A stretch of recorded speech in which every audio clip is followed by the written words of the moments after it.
Olá pessoal, eu sou o professor Paulo e essa é a nossa segunda aula da disciplina de Legislação Empresarial e Societária. A nossa primeira aula ela foi de forma presencial, né? E infelizmente essa segunda aula não poderá ser realizada, né, de forma presencial porque a gente amanhã vai ter o ponto facultativo na universidade, né?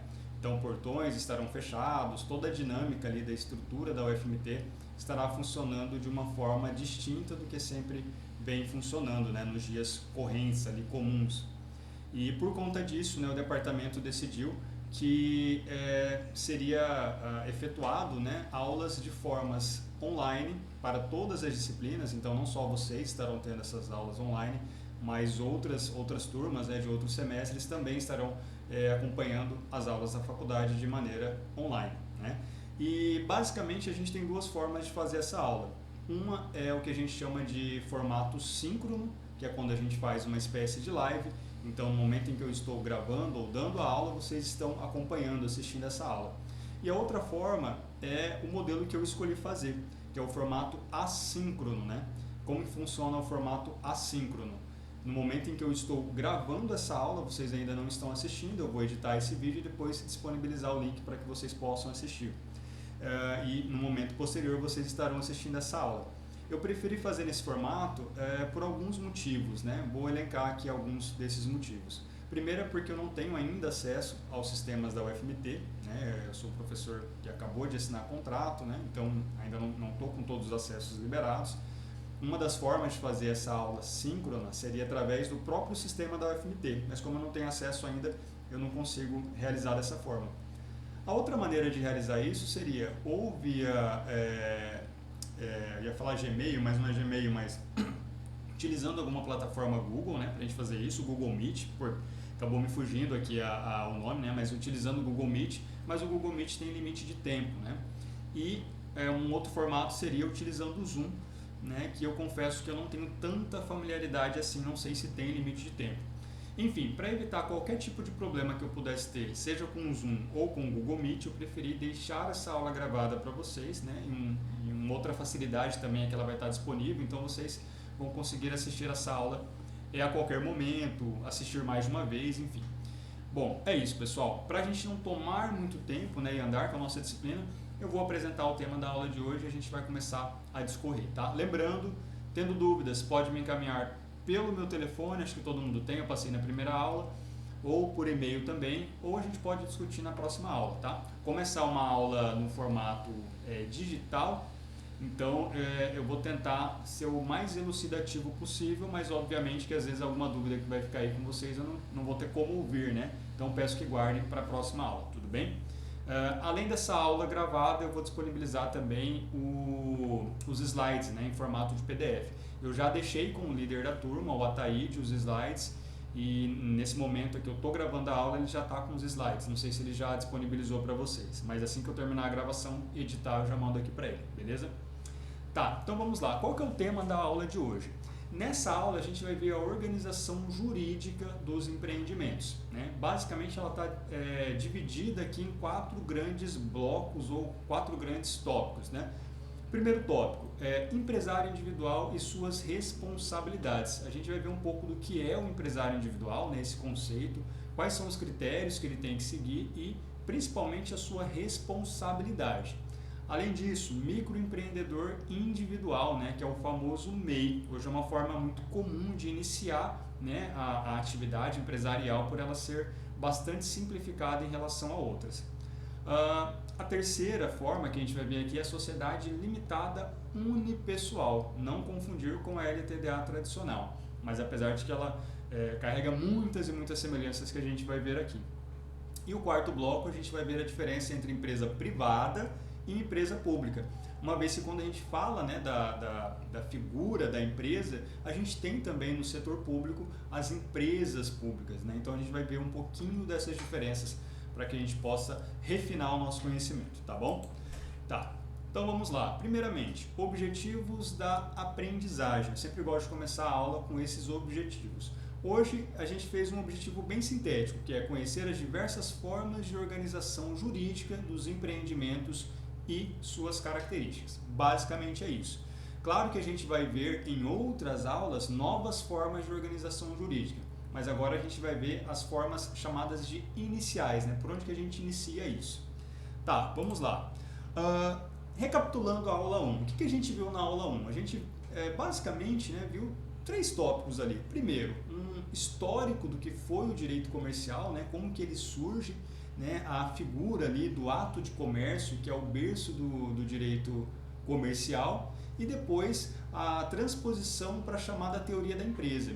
Basicamente, a gente viu que o ato de comércio ele era uma lista de atividades definidas, né, em alguns regulamentos, que num primeiro momento eram regulamentos específicos a determinados grupos de empresas, num segundo momento passou a ser, um regulamento ditado pelo Estado para todas as empresas, né, mas ainda assim restrita a uma lista. E essa lista tinha um grande problema que era, algumas atividades não constavam nessa lista. Surgia uma atividade nova e se ela não constasse, essa atividade não era considerada um ato de comércio. O grande problema, né, de a gente não considerar uma atividade que tem na sua essência algo comercial, mas não considerá-la como comércio, é que ela ficava fora tanto dos regramentos positivos, né, direitos que ela deveria ter, como também dos regramentos negativos, as obrigações. Dessa dificuldade, então, surgiu a chamada teoria da empresa, né, que ficou ali tendo como seu marco temporal a parte da Constituição ali, o ato, né, empresarial, o regulamento empresarial comercial da França em 1807, né? Já em 1850, né, o Brasil, espelhando esse regulamento comercial da França, cria o seu próprio regulamento também já com a figura dessa teoria da empresa. Qual que é a diferença dos dois aqui, para resumir? Enquanto o ato de comércio, a gente tinha uma lista de itens que eram consideradas comércio, e aquilo que estivesse fora dessa lista a gente não conseguia considerar comércio. Na teoria da empresa, a gente tem uma definição do que é a essência da atividade empresarial.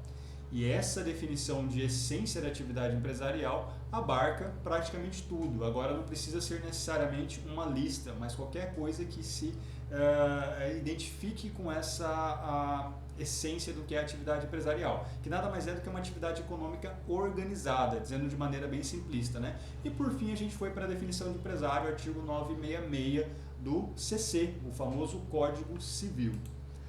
Tá, vamos lá. Qual que é a decisão mais importante que o empresário deve tomar no início da sua jornada? A gente pode dizer que essa decisão mais importante é a decisão do formato ou da forma jurídica da sua empresa. Claro que para isso ele precisa considerar uma série de questões, né? E o contador, obviamente, né, é o que vai auxiliá-lo nisso. Então, o que ele tem que considerar ali? Coloquei aqui no slide. Nível de risco ou responsabilidade patrimonial, né? Toda atividade empresarial é uma atividade que envolve riscos, né? Então a gente precisa considerar isso.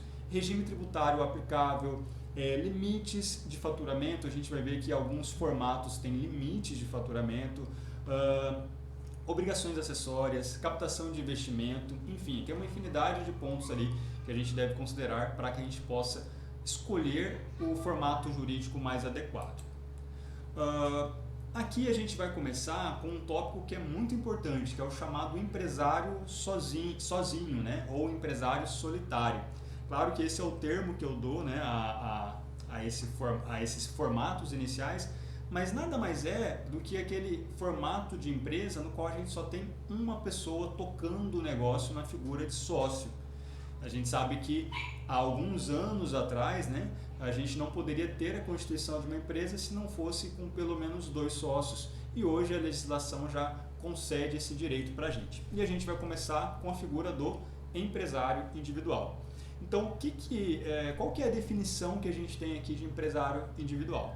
Eu trouxe aqui uma definição do livro do Tomazetti, página 84, né, de 2017, um livro de direito comercial. O que ele vai dizer para a gente? Ele vai dizer assim, olha, o empresário individual é a pessoa que exerce a empresa em seu próprio nome, assumindo todo o risco da atividade. Olha que interessante, é a pessoa física que exerce a empresa no seu próprio nome e ela assume todo o risco da atividade. A gente vai ver o impacto que isso tem na responsabilidade patrimonial dele, né? Se ele está assumindo todo o risco, isso quer dizer que de alguma forma esse risco ele é ilimitado, né?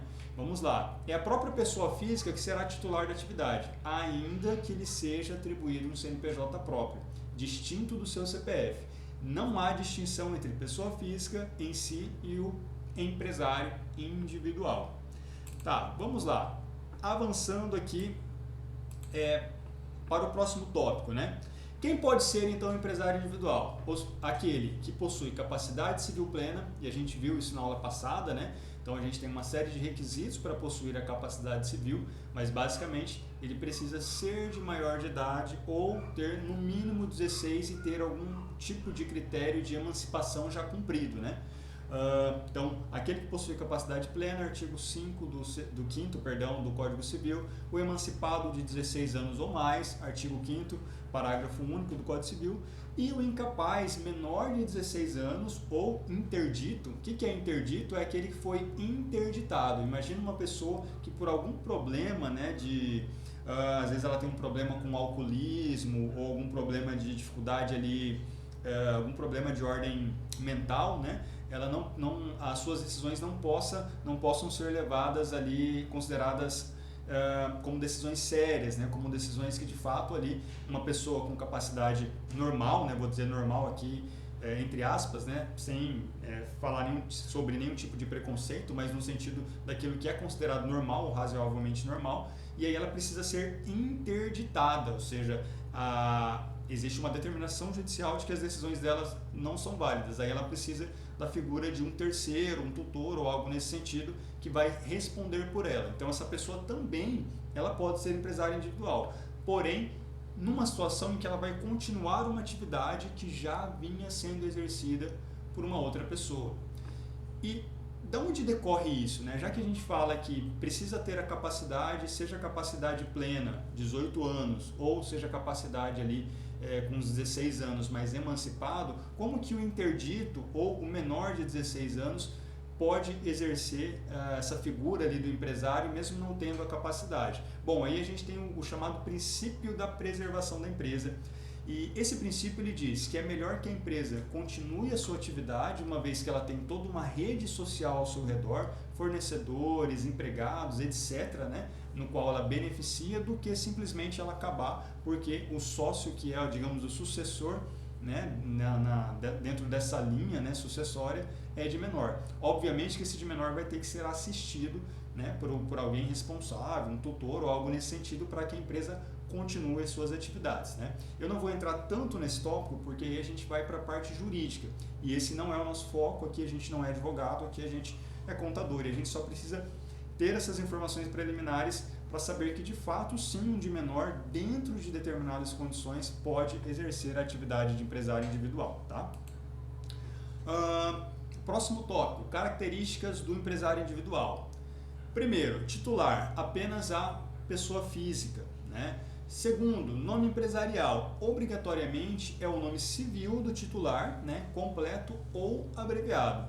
Trouxe aqui algum exemplo, João Alves da Silva, ou J.A. Silva, mercearia, por exemplo, né? Eu posso acrescentar esse título mercearia ao meu nome, mas o meu nome tem que constar no nome da minha empresa, né? No meu nome empresarial, né? Se fosse, por exemplo, uma empresa do professor Paulo, seria Paulo Ricardo José, né? Então sempre pensar nessa ideia de que precisa constar o meu nome porque ela é personalíssima, né? O empresário individual ele exerce, né, como a gente via no conceito do primeiro slide ali, falando sobre o empresário individual, ele exerce a atividade em seu próprio nome. Capital social, ele não há exigência de capital mínimo. Ele é um capital destacado, mas não separado. A gente vai entender isso melhor na hora de falar sobre responsabilidade, tá? Mas a ideia é um capital destacado para a empresa, mas ele não é separado do patrimônio, do CPF ali, do empresário individual. Restrições a atividades intelectuais. Bom, o que esse ponto quer dizer, né, das restrições? A gente viu que no conceito de empresário, existe uma exceção. Eu não considero empresário aquele que exerce uma atividade intelectual, salvo, né, se nesse exercício da atividade ele constituir elemento de empresa, que é aquela atividade econômica organizada, que a gente já discutiu bastante na aula passada, né, o que é uma atividade econômica organizada. Mas nesse caso, o que a lei está querendo dizer aqui? Ela está dizendo o seguinte: olha, se a pessoa está exercendo uma atividade intelectual, ela já não está dentro do rol do conceito de empresário. Se ela não está abarcada pelo conceito de empresário, obviamente que ela não pode ser um empresário individual. Basicamente é isso.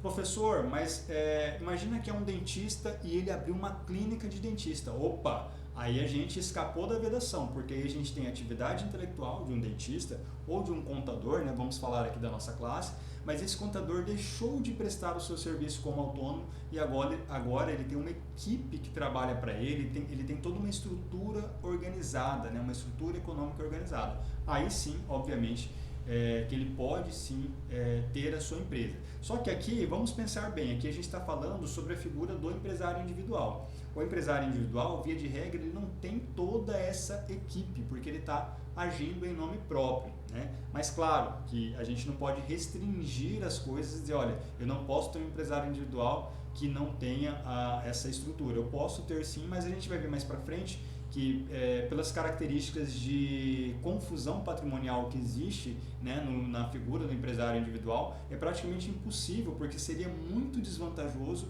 uma pessoa, né, digamos eu aqui, ser um empresário individual e ter toda uma equipe trabalhando para mim. Seria melhor que eu fosse para um outro modelo ou uma forma empresarial diferente, tá? Mas, via de regra, o que a gente tem?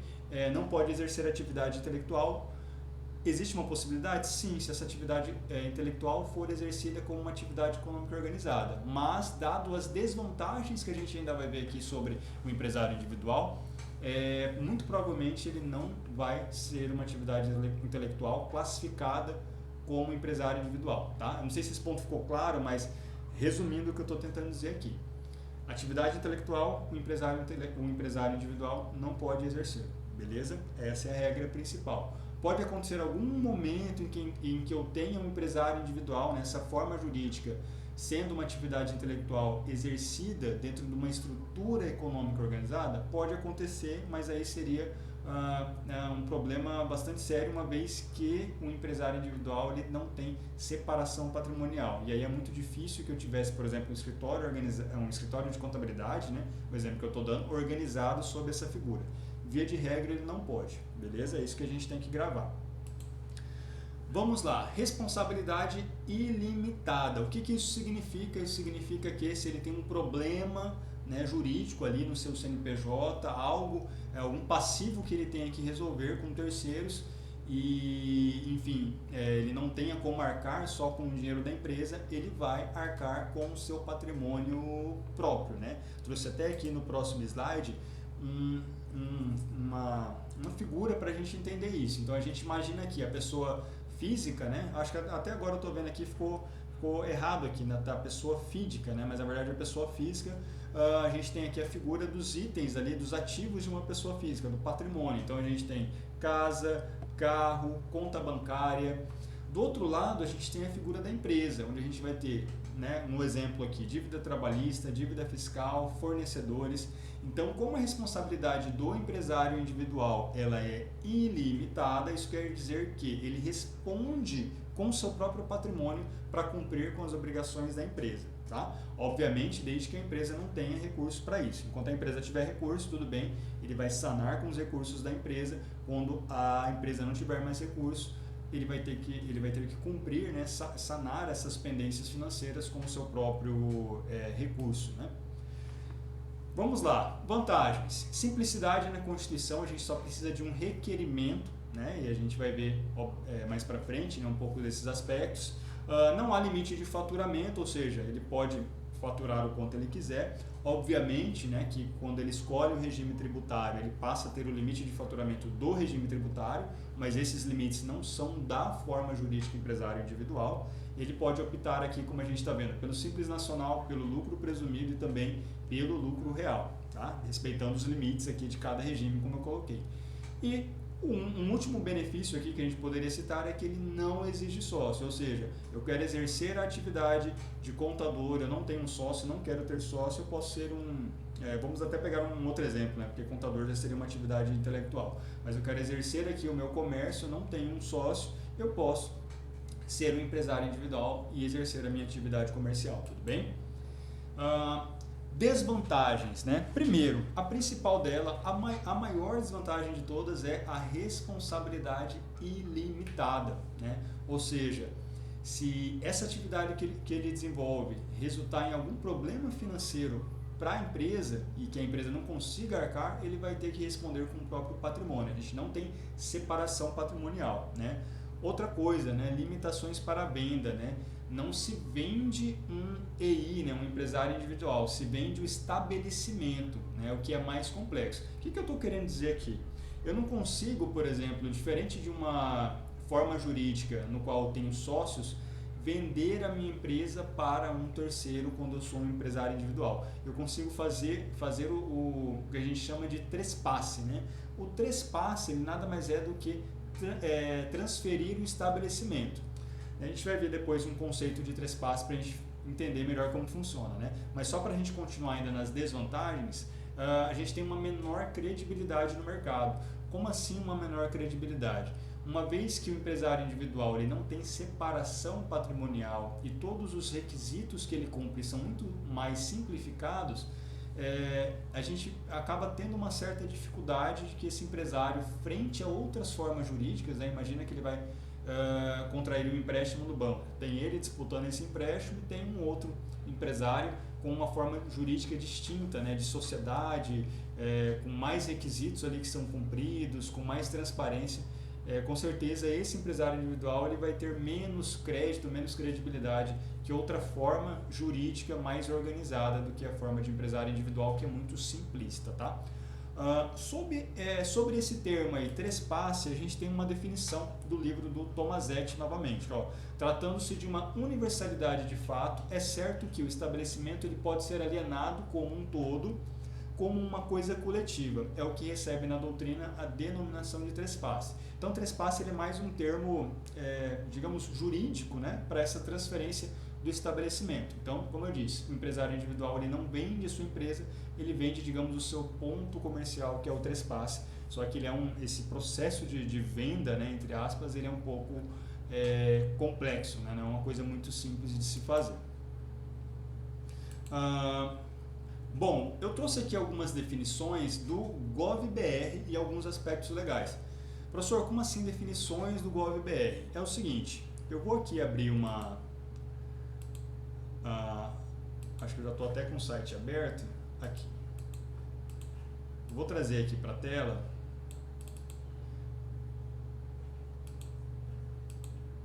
Deixa eu só digitar aqui para a gente.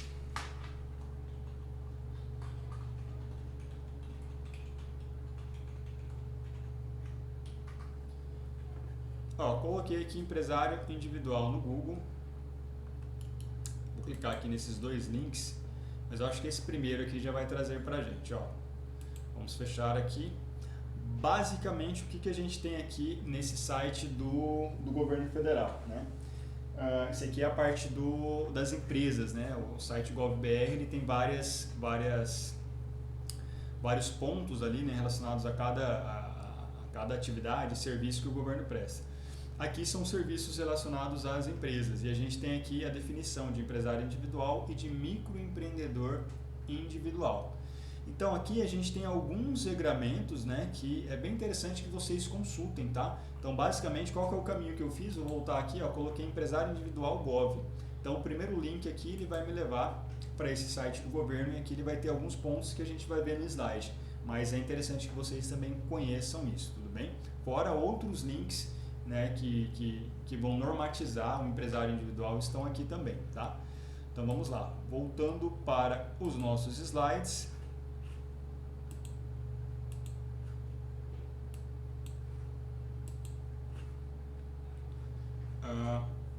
Deixa eu só voltar a aula aqui porque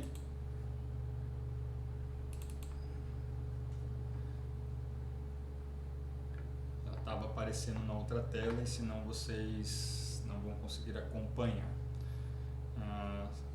Vamos voltar aqui, peraí.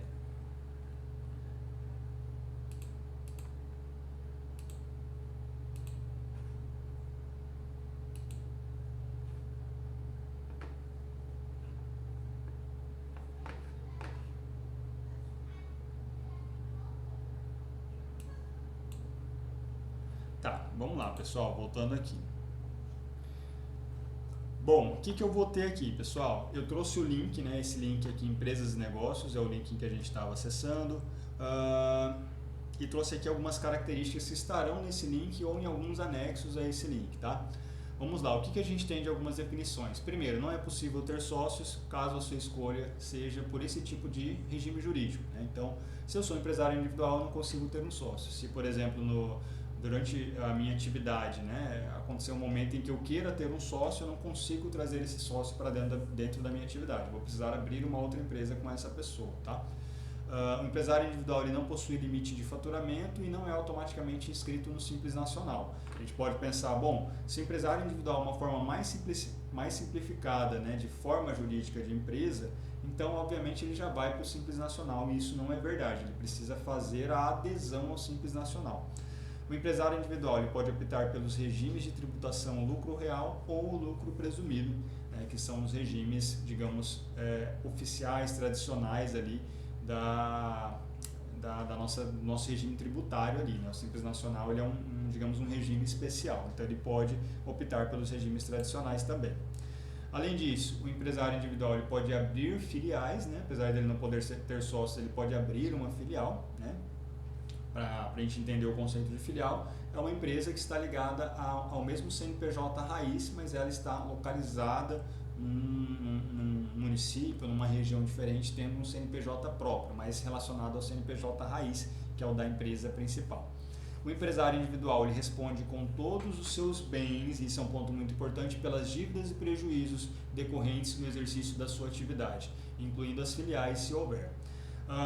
Ainda, né, o empresário individual pode se enquadrar como ME, que é microempresa, ou EPP. O que distingue um do outro são os limites de faturamento também, tá?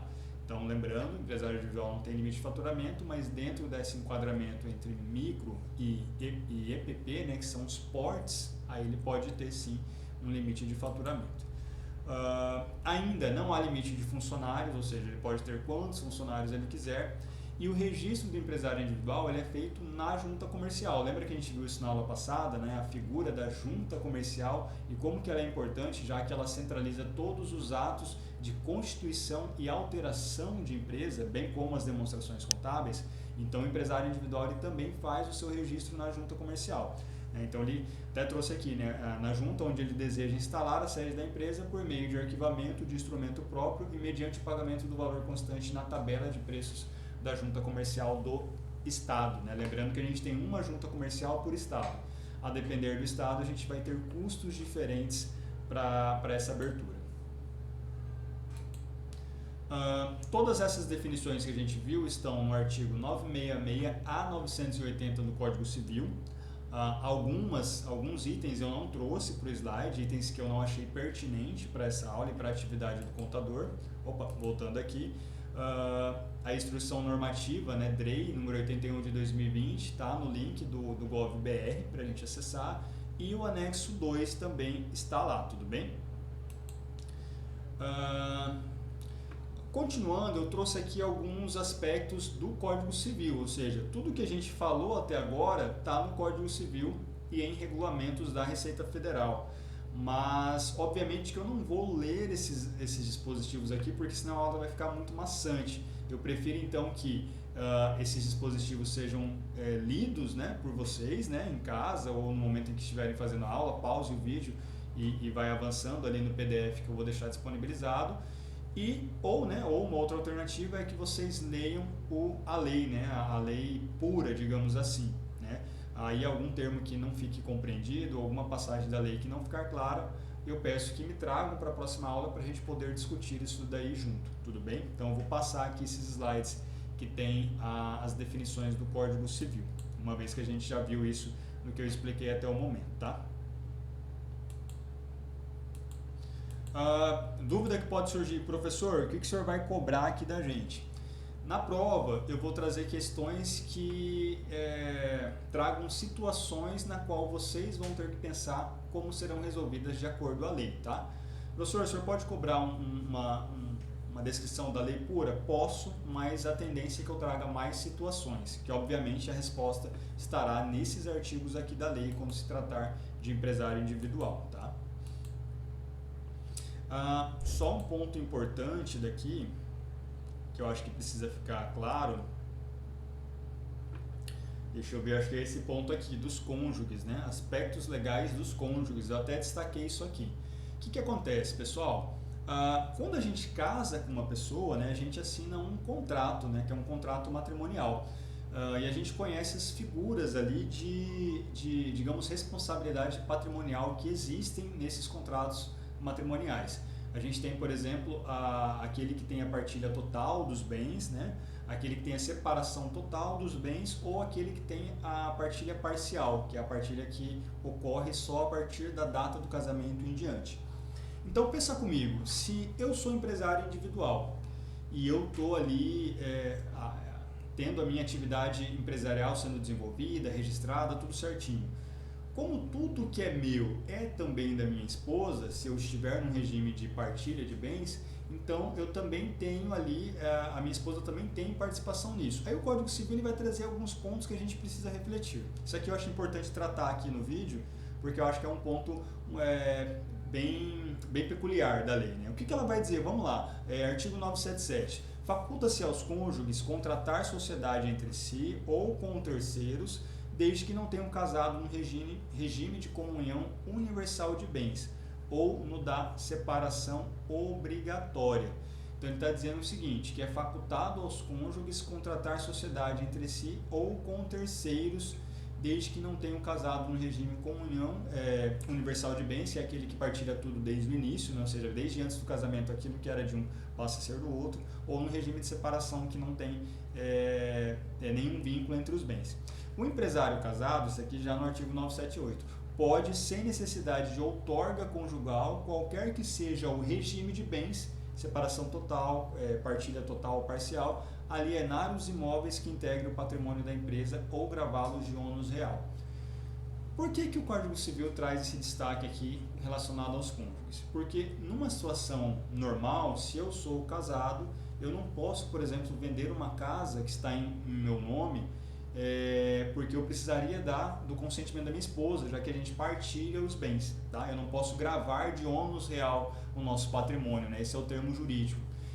Agora, quando se trata da figura do empresário individual, mesmo que ele esteja casado, seja num regime de partilha de bens ou num regime universal, ele pode sim gravar de ônus os patrimônios da empresa, sem necessitar da outorga da esposa ou, né, a gente pode inverter a lógica, a esposa, né, que é empresária individual, pode sim gravar de ônus real o patrimônio da empresa, realizar uma operação de venda, por exemplo, sem que necessite da outorga do companheiro, né, do cônjuge.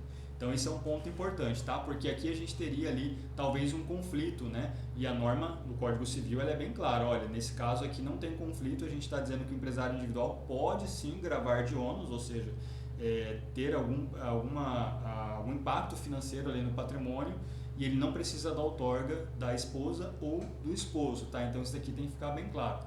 Contabilmente, para a gente, isso daqui não vai ter tanta relevância, porque isso vai muito mais para uma ordem jurídica. Mas, obviamente, vamos imaginar o seguinte, somos peritos e trabalhamos, somos contadores, perdão, e trabalhamos com perícia. Eu mesmo sou perito contábil, né? Então, eu trabalho em processos que envolvem inventário, contratos bancários, contratos do agronegócio, e eu poderia ter, às vezes, num processo de inventário, alguma discussão nesse aspecto, de alguém que é um empresário individual e que gravou de ônus o patrimônio da empresa, enfim, ele poderia ter feito isso. Eu entendo que, como perito, a gente não vai entrar na seara do direito, se deve, se não deve, se está certo ou está errado de acordo à lei. Mas a gente pode ser chamado a fazer o cálculo desse ônus, né, que ocorreu no patrimônio, e esse cálculo ser usado como base para esse inventário, ou às vezes para um processo de separação judicial. Tá? Mas é importante apenas a gente conhecer que existe sim essa definição da lei, que não existe conflito nesse caso. Tá? Dúvidas, eu sei que esse ponto pode suscitar algumas dúvidas, próxima aula a gente pode tratar melhor disso. Tá? E às vezes no vídeo eu não consigo trazer tudo isso com tanta clareza. Passando aqui, qual que é o papel do contador para a gente finalizar esse tópico aqui do empresário individual? Primeiro, alertar o cliente sobre o risco da responsabilidade limitada, tem que deixar ele bem claro, ciente disso, né? E um outro ponto, né? Hoje a gente tem a SLU, né? Que é a Sociedade Limitada Unipessoal, né? E o empresário individual ele acaba ficando quase que em desuso, porque não compensa, né? Dado essa característica da responsabilidade ilimitada. Bom, finalizando o empresário individual, a gente vai para o MEI, que é o microempreendedor individual. Bom, vamos lá. Ele é criado pela Lei Complementar 128 de 2008. Né? O MEI ele é juridicamente um tipo de empresário individual, tanto é que se a gente vai lá no site da Receita, coloca o CNPJ dele para consultar o que a gente chama de cartão CNPJ, né? A gente vai ver que ele aparece como empresário individual. Então, ele é um tipo de empresário individual. Só que ele é um empresário individual que opta por um regime tributário e previdenciário extremamente simplificado. Né? Eu até coloquei aqui no slide ultra simplificado. Vamos lá. Quais são os objetivos do MEI? Tirar da informalidade milhões de pessoas que antigamente prestavam serviços mas de maneira informal, sem ter nenhum registro, né? Lembra que a gente viu na primeira aula que existe o empresário de fato, né? O que é o empresário de fato? É aquele que exerce uma atividade que o classifica como empresário, ou seja, uma atividade econômica organizada, porém ele não tem o registro. E o que acontece com o empresário de fato? Ele está sujeito a todas as regras do empresário regulamentar, né? Daquele que está regulado, ou seja, mesmo que ele não tenha feito o registro, em tese ele tem que emitir nota fiscal, pagar imposto, ter contabilidade, etc. Tá? Então o MEI ele tira uma série de pessoas dessa figura de ser empresário de fato para ser um empresário regulamentado. Exemplos, né? Vendedor de bolo, cabeleireiro, pedreiro, eletricista, etc. Então essas pessoas, como eu coloquei aqui no slide, passam a ter um CNPJ e além disso, direitos previdenciários e a capacidade de emitir nota fiscal. Eu tenho aqui um limite de faturamento no MEI. No empresário individual, lembra que eu falei que eu não tenho limite de faturamento, né? Dentro da forma jurídica empresário individual. Agora, no MEI eu tenho um limite que nesse ano de 2025, né, até esse ano é de 81 mil, né? Eu falo até esse ano porque se a gente assistir às vezes essa aula num outro momento, pode ser que esse limite já tenha sido superado, né? Existe inclusive uma discussão no Congresso que já ultrapassa mais de um ano com relação a aumentar esse limite para até 130 mil, mas por enquanto a gente ainda está em 81 mil. Atividades permitidas, né, são aquelas definidas pelo Comitê Gestor do Simples Nacional, né? Então, o Comitê Gestor do Simples Nacional é aquele que define quais atividades são permitidas, não são todas as atividades permitidas, né? Professor, cite um exemplo aí de uma atividade que não é permitida. Atividades que são regulamentadas. Então, por exemplo, atividade de contador, médico, nutricionista, advogado, etc., não podem ser microempreendedor individual. Por quê? Porque são atividades profissionais regulamentadas. Basta a gente pensar na figura do conselho, né? Praticamente toda atividade que tem um conselho não pode ser um microempreendedor individual, porque normalmente as atividades que têm conselho de classe, elas já têm um regulamento próprio, tá? Número de funcionários no máximo 1, eu não consigo ter mais de um funcionário e eu não posso ter uma outra empresa ou ser sócio de uma outra empresa, só posso ser o microempreendedor individual. Também não posso ser administrador ou titular de outra empresa, tá? Avançando, atividades regulamentadas, que é esse tópico que eu estava falando agora, eu coloquei aqui no slide. Atividades regulamentadas não podem ser MEI. Exemplo, né? Contador, médico, advogado, arquiteto, nutricionista, dentista, enfim. Todas as atividades que são regulamentadas. E a gente vai ver que normalmente essas atividades regulamentadas são as chamadas atividades intelectuais, né? Que lembra, o empresário individual também é vedado de ser, né? De exercer uma atividade intelectual. Quais são as grandes vantagens do MEI? Primeiro, tributação, a gente paga um valor único por mês, né? Faturei muito, faturei menos, estou no faturamento, não interessa. Todo mês eu vou pagar uma guia única que atualmente está em torno de 70 e poucos reais. Ela varia em função da atividade. Se é uma atividade de comércio, ela é um pouco mais alta. Se ela é uma atividade de prestação de serviço, ela é um pouco mais baixa. Mas ela varia entre 64 a 75, 76 reais mais ou menos, tá? Então, independente, não vendi nada esse mês, tenho minha guia para pagar nesse valor. Ah, vendi, tenho minha guia para pagar nesse valor. Então, essa é a primeira vantagem. Tributação simplificada, paga um valor só todo mês. Segundo, previdência. O MEI ele está amparado pela Previdência Social, ou seja, se ele precisar ali recorrer à Previdência para algum benefício, ele está amparado e ele também conta tempo de aposentadoria. Tá? Tem CNPJ e alvará, então ele tem uma obtenção imediata e simplificada pelo portal do empreendedor. Então, se a gente fosse abrir agora um MEI, né, o que seria já mais parte da disciplina de práticas contábeis, a gente simplesmente entraria no portal, tendo todas as informações do microempreendedor, 5 minutos ele já está com o CNPJ dele apto para exercer a sua atividade. E a última aqui vantagem é emitir nota fiscal. Um último ponto, né, relacionado à responsabilidade do MEI é se ele é um tipo de empresário individual, então o MEI também tem responsabilidade ilimitada, ou seja, não separa-se o patrimônio da pessoa física do patrimônio do CNPJ. Tá? Esse é um problema sério aqui para o MEI.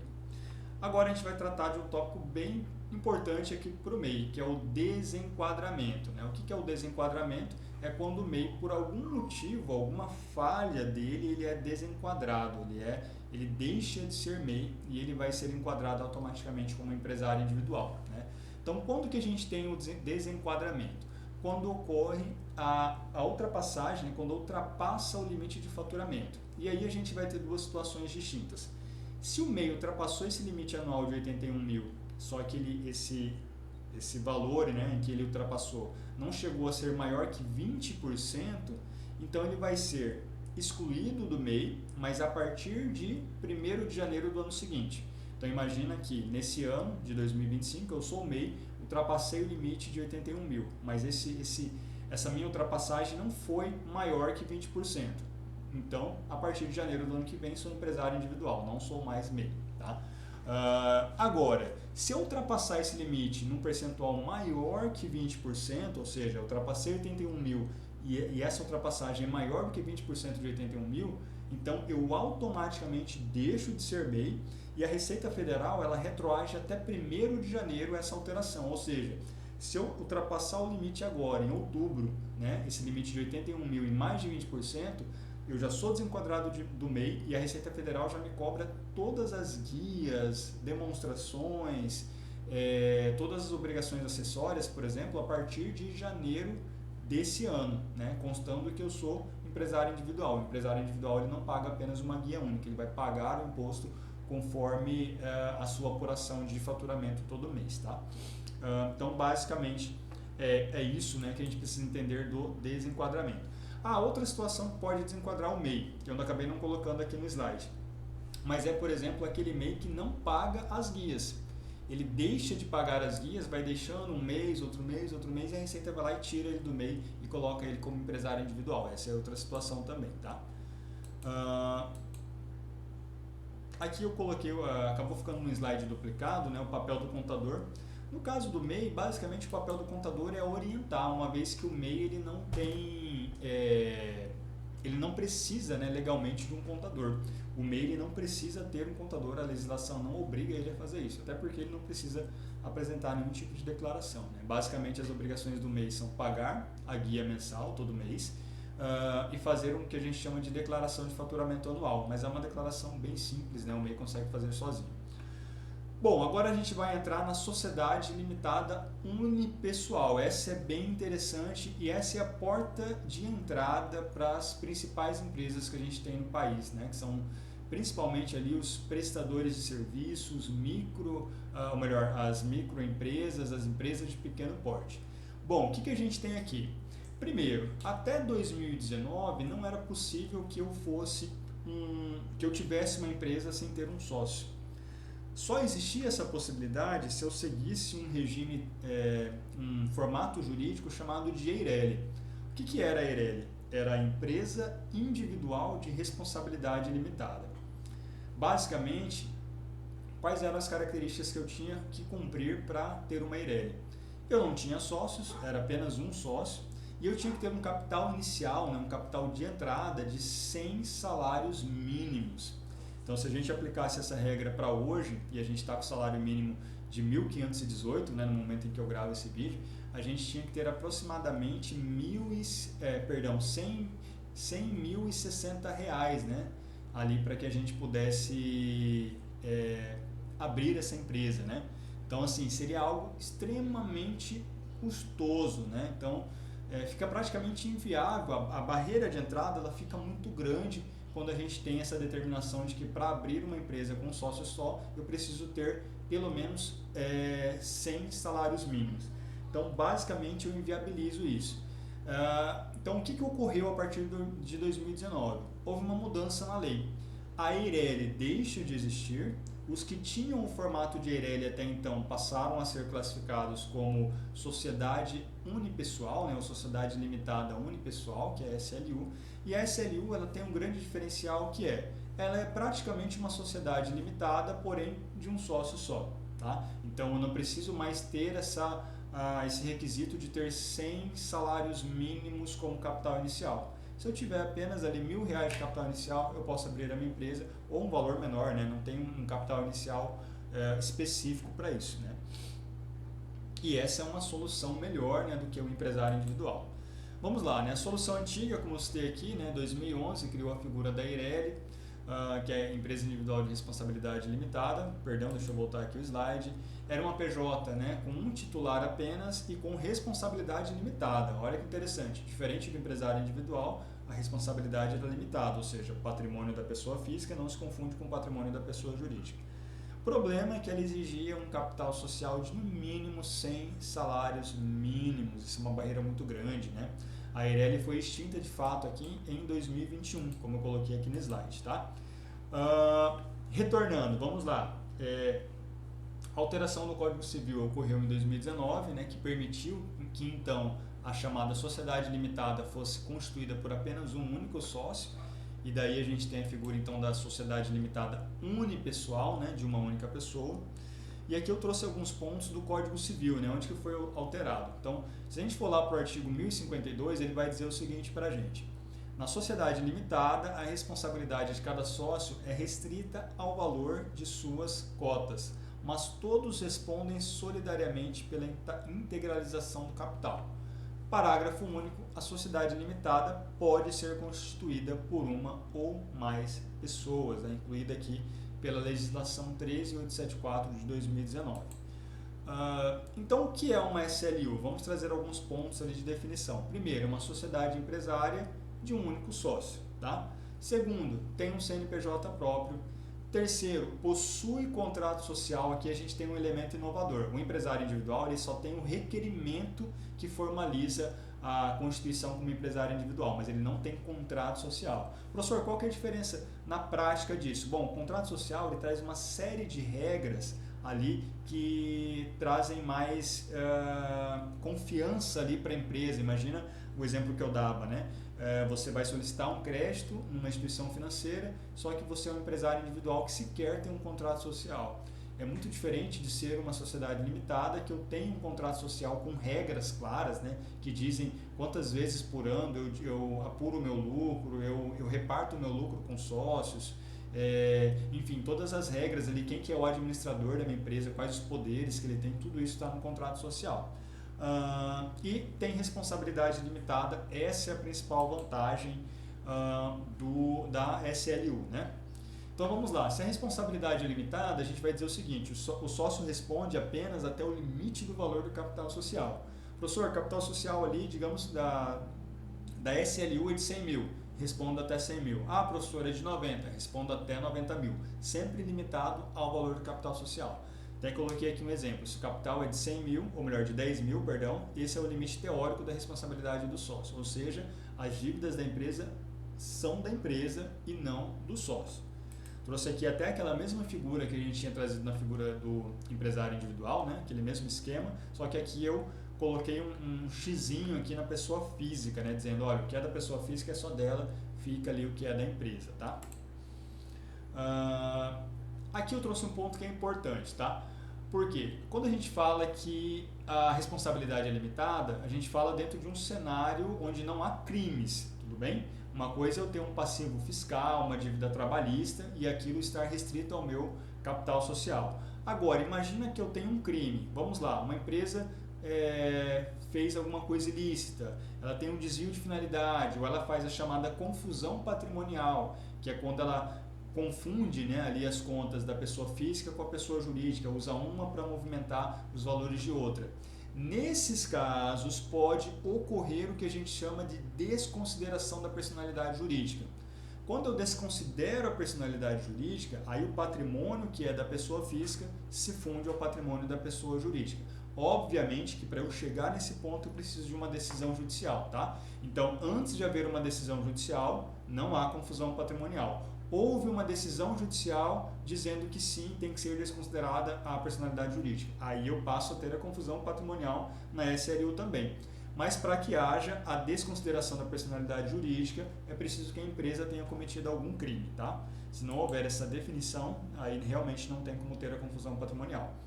Principais regras. Formalização do contrato social com regras claras e bem definidas. A gente tem modelos próprios, ou seja, se a gente for na Junta Comercial de Mato Grosso, a Juscemate, a gente vai ter modelos ali simples de contrato social.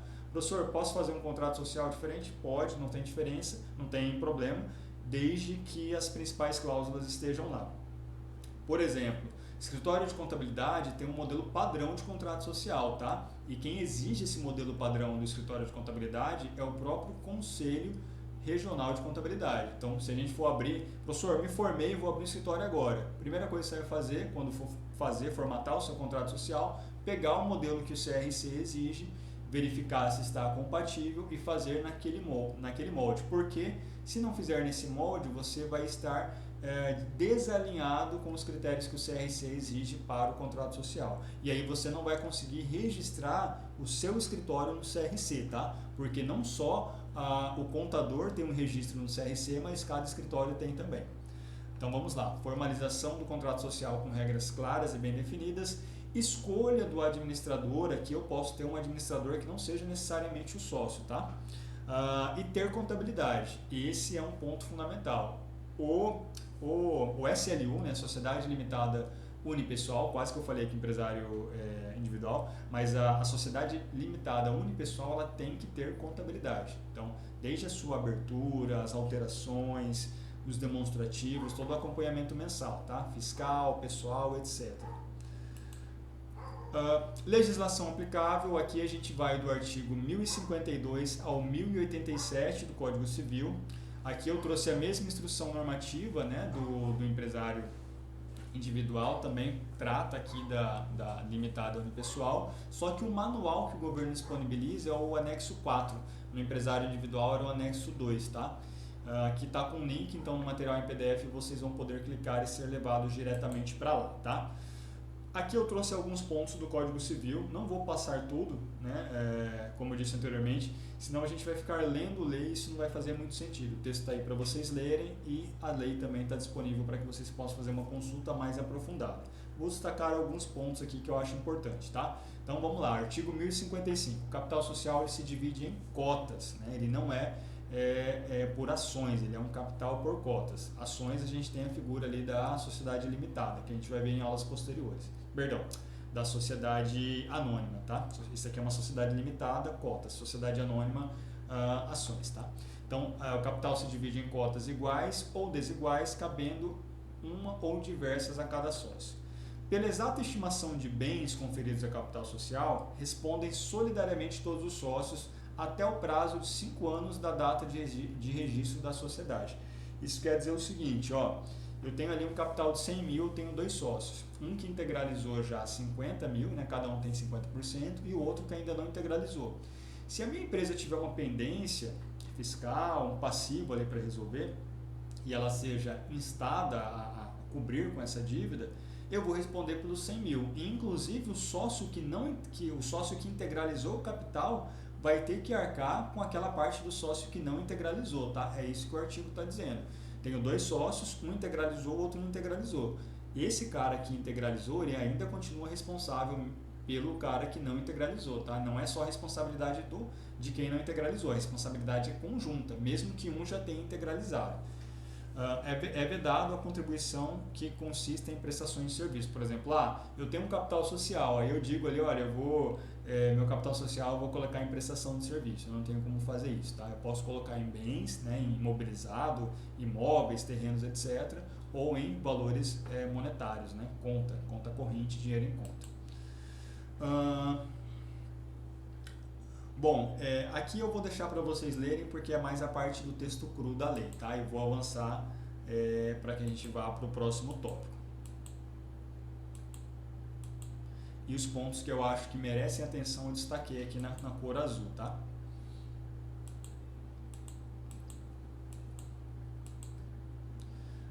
Bom, esse aqui é um ponto que eu queria trazer para vocês, que eu acho importante eu trazer aqui no vídeo também, tá? Sobre reduzir o capital social. Isso aqui eu achei interessante porque aí entra bem na parte contábil, né, que é o que a gente faz. Vamos lá, o que o Código Civil vai falar para a gente? Ele vai dizer o seguinte no artigo 1082. Pode a sociedade reduzir o capital mediante a correspondente modificação do contrato. Ou seja, quero reduzir o capital social? Posso, mas aí eu vou alterar o meu contrato social. Eu tenho que fazer essa alteração e arquivar na junta, tá? E aí ele diz que isso ocorre de duas maneiras.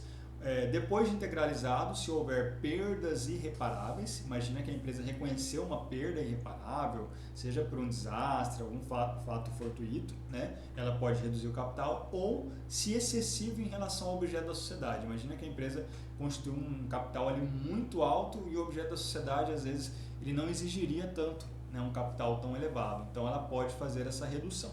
E aí a lei traz as duas formas de fazer. Vamos lá.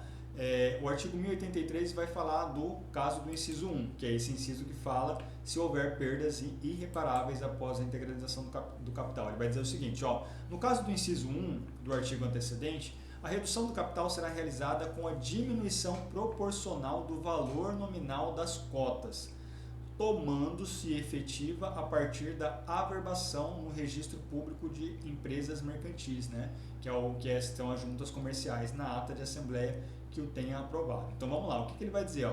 Que essa redução vai ser realizada com a diminuição proporcional no valor nominal das cotas. Como que isso se daria? Exemplo aqui desse inciso 1, perdas irreparáveis. Capital social atual, eu tenho 100 cotas, no valor de R$500 eu tenho um capital social de R$50.000. Aqui está capital social novo, tá? Mas é o capital social atual, tá? Depois eu vou alterar e mandar novamente no PDF para vocês. Agora eu faço a alteração, capital social reduzido em 50%. Eu mantenho as minhas 100 cotas e acho que aqui até ficou diferente, tá? Porque aqui era para ter reduzido, mas vamos lá. Eu vou editar aqui pra gente, porque aqui ficou igual, né? Essa parte do lado direito tinha que estar diferente. Deixa eu só colocar aqui para carregar o equipamento. Tá, vamos lá. Eu vou fazer essa alteração aqui pra gente.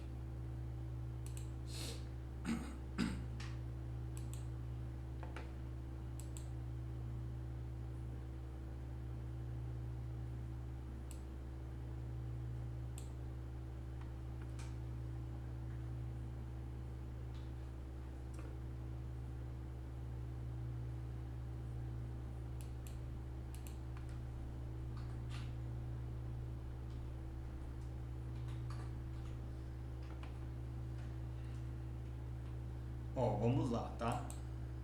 Deixa eu até corrigir mais isso aqui também. Capital social, isso aqui não é um novo não, capital social. Tá, vamos lá. Ainda bem que eu vi durante a gravação e a gente conseguiu fazer essa alteração. Então vamos lá, estou num cenário de perdas irreparáveis. Tem aqui do meu lado esquerdo aqui, né, da tela, o capital social atual. Então eu tenho 100 cotas de R$500 cada uma. Então o total do meu capital social é de R$50.000. Eu vou fazer redução de 50%. E aqui o que o inciso 1, né? O que o artigo 1083 vai falar do inciso 1. Ele diz que eu vou realizar a diminuição proporcional no valor nominal das cotas. Ou seja, eu não diminuo o número de cotas, eu diminuo o valor. Então, se a minha cota custava R$500 cada, agora a minha cota custa 250, porque eu estou fazendo uma redução no montante de 50%, tudo bem?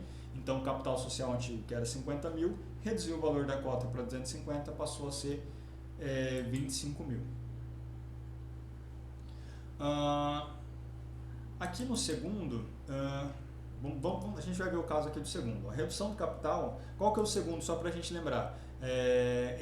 O capital é excessivo em relação ao objeto da sociedade. Ele vai dizer o seguinte: a redução do capital será feita restituindo-se parte do valor das cotas aos sócios. Então, basicamente, o que vai fazer? Se eu estou com excesso, né, de capital social, a sociedade identificou isso, que é um capital excessivo em relação ao objeto da empresa, eu vou restituir parte, devolver, né, parte ao sócio. Né? Então, aqui eu não tenho essa jogada, entre aspas, né, essa mudança, essa alteração no valor nominal. Eu simplesmente devolvo as cotas, devolvendo as cotas, mantendo-se o mesmo valor nominal, né, só vou alterar aqui no caso as quantidades, né, para cada um, eu vou ter uma diminuição no valor do capital social da empresa. Tá?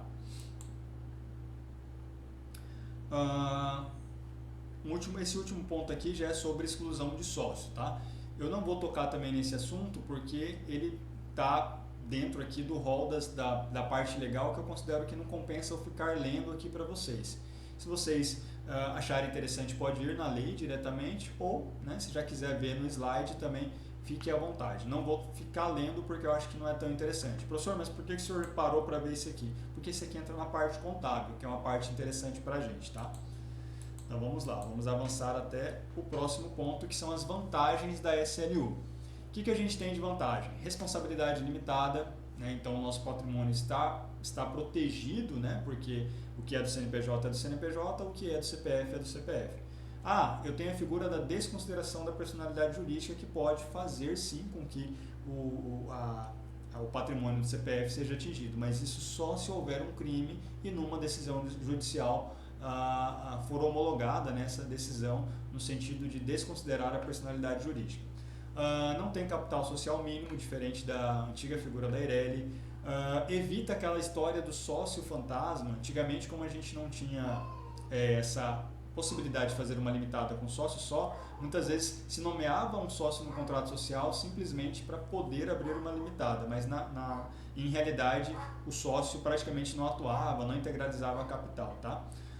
Tem flexibilidade, eu posso ter várias sociedades limitadas unipessoais, né? Eu não tenho, eu só posso ter uma, não, eu posso ter quantas eu quiser. Claro que dentro dos regimes tributários que eu optar, eu vou ter os meus limites de faturamento. Por que eu estou abrindo esse parênteses aqui? Posso ter duas sociedades limitadas unipessoais? Posso, mas digamos que eu esteja numa sociedade no Simples e na outra também no Simples. E o Simples Nacional tem um limite de faturamento de 4.800.000. Se na soma dessas duas eu ultrapassar o limite do Simples, eu vou ser desenquadrado, né, e vou ir para um novo regime tributário. Mas eu não deixo de manter a minha SLU. A forma jurídica ainda é de SLU. Tá? Então, eu posso ter quantas SLUs eu quiser. O que pode mudar é, dependendo do faturamento dessas SLU, eu estar num regime tributário ou em outro. Tá? Como eu coloquei aqui no final, né, há limites de faturamento conforme o regime tributário, mas não em relação à SLU em si. Papel do contador, então, elaborar, alterar ato constitutivo, orientar sobre essa importância de separação do que é da PJ e o que é da pessoa física. E a principal de todas, que é o que um escritório de contabilidade faz, é manter a escrituração mensal e anual dessa empresa. Tá? Então, apurar impostos, folha de pagamento, financeiro, tudo isso está no rol de responsabilidade do contador. Vamos lá, agora no tópico final da nossa aula. Tá? O que a gente vai ter aqui no tópico final da nossa aula? Empresa pública versus empresa privada. Bom, a gente viu até agora a figura da empresa pública, né? A noção de empresário, a forma de constituição jurídica de uma empresa, a gente viu até agora a empresa privada, né? A noção de empresário, a forma de constituição de empresas privadas. Mas a gente tem também no setor público a figura da empresa pública e a gente precisa diferenciar ela, tá? Então, primeiro a gente vai fazer uma pequena revisão do que é a empresa privada. Primeiro, propriedade constituída e controlada por particulares. O objetivo principal da empresa privada é o lucro e o regime jurídico aplicável é o direito privado, né? Basicamente o Código Civil e a lei das SAs. A gente tem aqui alguns exemplos que é o que a gente já viu nessa aula. Empresa individual, sociedade limitada unipessoal, a LTDA que a gente ainda não viu e a SA que a gente vai ver nas próximas aulas, tá? Agora, empresas estatais são um pouco distintas, né, das empresas privadas, né? Vamos ver aqui alguns tópicos. Primeiro, são empresas controladas pelo poder público. Pode ser uma empresa a nível federal, né, controlada pela União, a nível estadual, controlada pelo Estado ou controlada pelo município. Basicamente, a gente costuma dizer que uma empresa pública ela tem um objetivo de intervir no domínio econômico. Ela está lá por algum motivo específico. Ela não está lá, por exemplo, visando o lucro, como é o caso da empresa privada. Então, por exemplo, a gente tem a Caixa Econômica Federal ou o Banco do Brasil, né, que tem objetivos específicos. Ah, professor, mas o Banco do Brasil é uma SA aberta, eles apuram lucro? Sim, eles têm lucro, eu não estou dizendo que eles não têm, mas esse não é o objetivo principal, tá? Então, a gente vai ter, por exemplo, Caixa Econômica, o objetivo é habitação, né? Banco do Brasil tem o objetivo fomento de empresa, né, e tudo mais.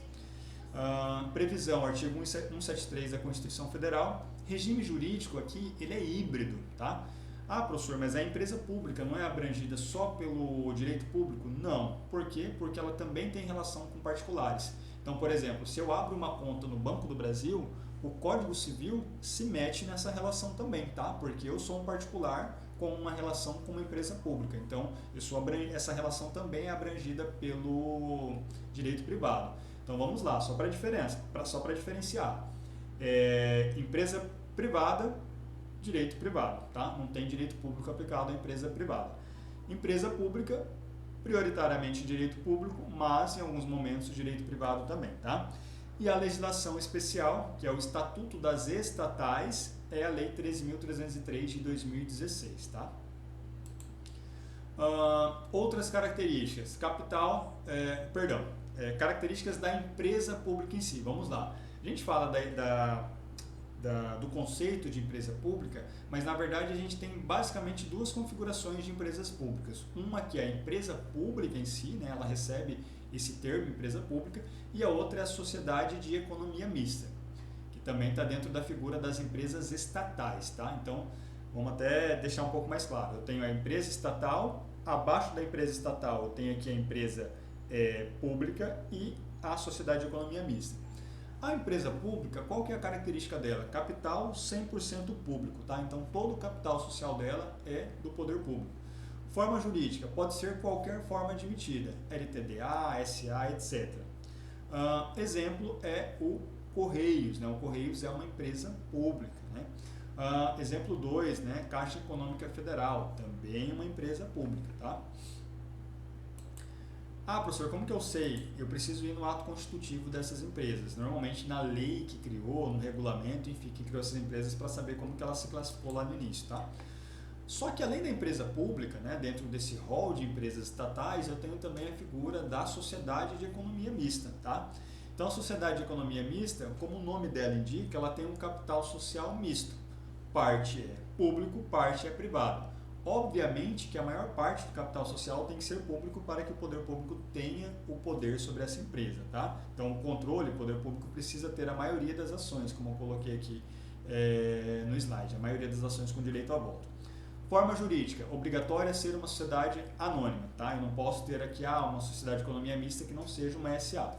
Exemplos, Petrobras, Banco do Brasil, etc, né? E essas específicas aqui que eu citei, Petrobras e Banco do Brasil, tem ações negociadas na Bolsa de Valores, tá? Bom, pessoal, aqui a gente conclui a aula. Esse último slide é um slide para perguntas. Se a gente estivesse na aula presencial, a gente pararia um tempo para conversar, dialogar, refletir, perguntar. Como a gente está na aula online, então esse tempo aqui é para que vocês elaborem as perguntas, as dúvidas e a gente discute isso na próxima segunda-feira, tá? No horário de aula presencial a partir das 7h30, tudo bem? Obrigado, pessoal, pela atenção e é isso. Tenham um bom restante de dia aí para vocês, tá? Obrigado.